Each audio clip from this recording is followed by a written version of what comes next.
शेवटी मराठ्यांनी विजय मिळवला. आज काय बोलावं खरंच काय ना मला. आपलं गाव इतकं लढलं असं गाव होणं नाही बाबा. पुन्हा अंतरवाली असतं. प्रत्येक गावात मनभेद मतभेद असते, राजकारण समाजकारण असतं, वैयक्तिक मतभेद असते. काय बघितलं नाही अंतरवाली. आज आनंद वाटतो त्या गोष्टीचा. कुणी पदाला किंमत दिली नाही, कुणी कशाला किंमत दिली नाही, कुणी शेताला किंमत दिली नाही. पण तुमच्या या भूमिकेमुळे काय झालं, आपल्या गरीबाचे लेकर लय सुख समाधानात जगायला लागले. लय समाधानात जगायला दिसतंय एवढं सोपं. मला एवढा आनंद झाला, मला बोलताय. आणि खरं सांगतो, तुम्ही आता रोज बघता, मला 2 वर्ष झालं, मला काहीच सुचत नाही आज काय बोलावं. असं स्वप्न असल्यासारखं वाटतं की कधीच हे 70 वर्ष एवढा मोठा समाज लढून लढून दमला होता आणि त्या समाजानं हे आरक्षण 2 वर्षाच्या आत मिळवलं. आता एखाद्या बरा मी चिमटा घेतो दवाखान्यात, एखाद्याला घेतले की नाही, आहे का नाही, किती जण तरी आहे वगैरे जरा. कारण हे सोपं नाही. मराठवाडा लय मोठा प्रदेश आहे आणि त्याचा हैदराबादचं गॅजेटियर लागू होणं म्हणजे सगळे मराठी आरक्षणात बसले. सगळे आपण सातारा संस्थांचं गॅजेटियर सुद्धा बाहेर काढलं आपणच. पुण्याचं गॅजेटियर आपणच बाहेर काढलं. औंध संस्थांचं आणि बॉम्बे गव्हर्नमेंटचं बाहेर काढलं. 25 लाख लोक कुणबी आहेत सातारा गॅजेटियर मध्ये. 25 लाख त्या काळात. आता त्याचे 2 कोटी झाले असते. पुरेचे पुरे बसायला लागले ते पण. त्याच्यामुळे ना पुन्हा आता तुम्हाला माहिती, मी कधी कसा कस बोलतो, मला आज काही सुचाय ना काय बोलायचं. ते सगळ्यात बी असं केलं गावकऱ्यांनी की काय गुंकड बोला किती जे शिकायने बोलायलाच घ्यावा. म्हणूनच मराठ्याला जळले हे लोक. आमच्या जातीला जरी गरीब असले तरी आनंद आहे. आम्ही कष्टानं काबड कष्टानं मिळवलं ते. जे शेप्या आणल्या त्याच्यात गुलाल आणला तरी आम्ही विकत आणतो वर्गणी करून. रुपया 50-50 रुपये देतो आम्ही. कारण आम्हाला लय आनंद झालाय.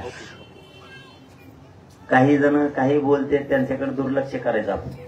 आपण इतकं जातील दिलं ना काय करावं काय नाही. फक्त एक माग होतो गावाला. आता मी तेव्हा मागितलं 2 वर्षात एक माग होत, फक्त तेवढं द्यायचं. आता गावकऱ्या काही माया पण मन दुखायला असतील, काही तुमच्या पण दुखायला असतात. आपण दोघांनी सोडून द्यायचं, जातीचं कल्याण केलं. आता तुम्ही गावकरी म्हणल्यावर मी गावकरी झालो आणि मग मी गावकरी झाल्या म्हणलं आपलं थोडंफार झालंच असणार आहे. नाही असं नाही ना. आजपासून मोठ्या मनाने सगळ्यांनी विसरून जायचं. कोणीच काही मनात व्हायचं नाही. मागचं सुद्धा आणि पुढचं बी किती मोठी चूक झाली असली तरी पण. कारण आपण रडत पडत लढत शेवटी आपल्या जातीला न मिळणारं मिळून दिलं. खूप जणांच्या हातात टेकले होते. काही म्हणायचे मराठ्याला कवाच ओबीसीत आरक्षण मिळू शकत नाही. हेच आता जे आपल्या विरोधात म्हणजे जे चुकीचं आहे तेच म्हणायचे. कवा मराठा एक येऊ शकत नाही असं म्हणायचं. मराठा एक बी आला, ओबीसीत बी आरक्षण घेतलं, मराठीची एकजूट बी झाली आणि पुऱ्या जगाला मराठ्यांनी ताकद बी दाखवली. याच्यात लावून धरण्यात मोलाचा वाटा अंतर्गतवाली गावचा आहे. मोलाचा वाटा. तुम्ही लावून धरलं म्हणून हे टिकवता. तुम्ही सगळ्यांना लावून धरलं आणि मावल्या मावश्यांनी तर मंडपच नसवाडा. हा माणसं कोणकडे गेलं तर मावश्या बसलेला आहेतच मंडपात. येऊ दे म्हणायच्या कोणाला बी. नाही तर इतकं रक्त सांडल्यावर कोणी नाही येत भाऊ. पुण्यामध्ये नको आता तिकडं लई टोली बसतेत लय हंतेत. हे म्हणले आता जीव गेला तरी हरकत नाही पण मराठ्याला आरक्षण दिवस माग हटत. असल्या मायला तुमचा एवढा आदर्श घेतला ना, असल्या कट्टर मायला महाराष्ट्राने पहिल्यांदा बघितलं. नाही याकडे टोले पडले की दुसऱ्या बाहेर मध्ये नको हो तिकडं तुम्ही तुमचा धंदा आम्हाला नकोच यायला आपल्या. पण आदर्श घेण्यासारखा महाराष्ट्राने अंतरवालीचा घेतला सुद्धा. इतक्या महिला लागू सुद्धा लढू शकतात. हे ज्यावेळेस महाराष्ट्रातल्या आपल्या मायमाऊलीच्या लक्षात आलं, आंतरवालीच्या रक्त सांडलेल्या मायमाऊलीच्या खांद्याला खांदा लावून करोडो महिला उभा राहिल्या राज्यातल्या. म्हणून आपण सगळेच लढलो. हे सगळं श्रेय गरीब मराठ्याचं, कोणाचं नाही दुसऱ्याचं. गरीब मराठ्याचं आहे, त्यांना आपण ते देऊन टाकलं. आता आंतरवालीनं शेवटी विजयाचा गुलाल उधळलाच, हाटलेच नाही. लई काड्या घालायचा प्रश्न गेला, काय गेला, काड्या नाही, कोड्या नाही, काही नाही, काही ते आम्ही आमचं नंतर बघू म्हणायचे. मला येऊन म्हणायचे का म्हणल्यावर भाऊ भाऊ येतं उली तिथे झालं तरी बी तिकडे व्हायचं, इकडे आले म्हणायचं आम्ही दोघं संगत. हे प्रेम सोपं नव्हतं.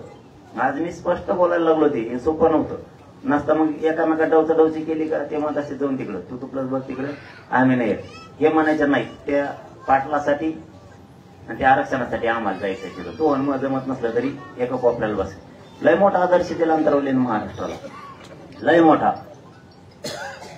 आणि तुम्ही शेवटी गुलाल टाकला मराठीच्या डोक्यावर, त्याबद्दल गावाचं कौतुक. आणि विजय मेळाव्याला सगळा महाराष्ट्र येणार आहे अंतरवलीवर गुलाल टाकायला, काही टेन्शन ना घेऊ तुम्ही. विजय मेळावा एकदा डिक्लेअर झाला ना, अख्खा महाराष्ट्र पुन्हा एकदा अंतरवलीत येणार आहे. अंतरवलीच्या गल्ल्या गल्ल्यात गुलाल दिसणार तुम्हाला कोणतं. आपल्याला नुसतं डिस्पिनच गुलाल बाहेर काढायला लागत. इतके लोक येणार आहे. आणखी ते डिक्लेअर नाही केलं आपण, पण आता काय मला काय बोलता पण येई नाही. विजय नसता तर वेगळं होतं. सगळं मिळेलं मराठीने, आता काय नाही राहिलं. जवळपास 96% लढाई जिंकली. 4% म्हणजे काहीच नाही. ते चालता फिरता आपण 96 ओढून घेऊ त्यांना. हो, लय भारी. तुमच्या सगळ्या गावकऱ्यांचं खरंच महाराष्ट्राच्या मराठा समाजाच्या वतीनं मनापासून कौतुक करतो. तुमचे आभार मानतो. धन्यवाद. खूप लढू लागला.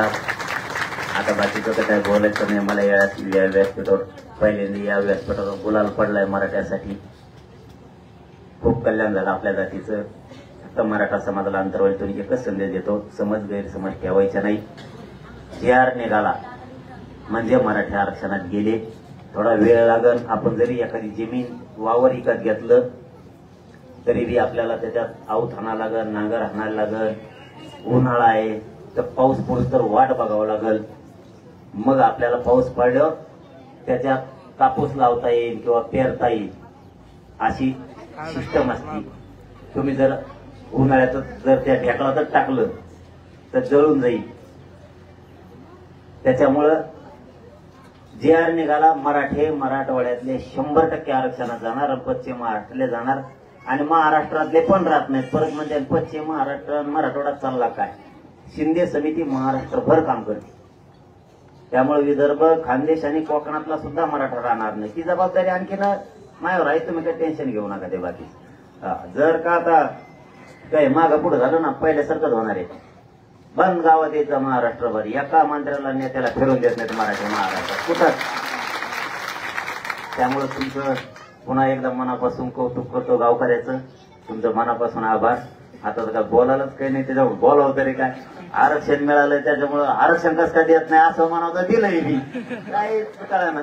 आणि गावकऱ्यांनी इतकं आज हे केलं ना. आचार्य मी म्हणलो होतो हार तुरे काहीच नको विचारा त्यांना. हार नाही, तुरे नाही, गुलाल नाही, काय नाही, काय नाही, काहीच नाही. पण ते आणलं.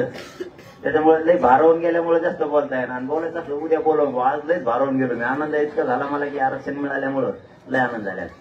सगळ्यांचे खूप खूप धन्यवाद. जय शिवराय सगळ्या.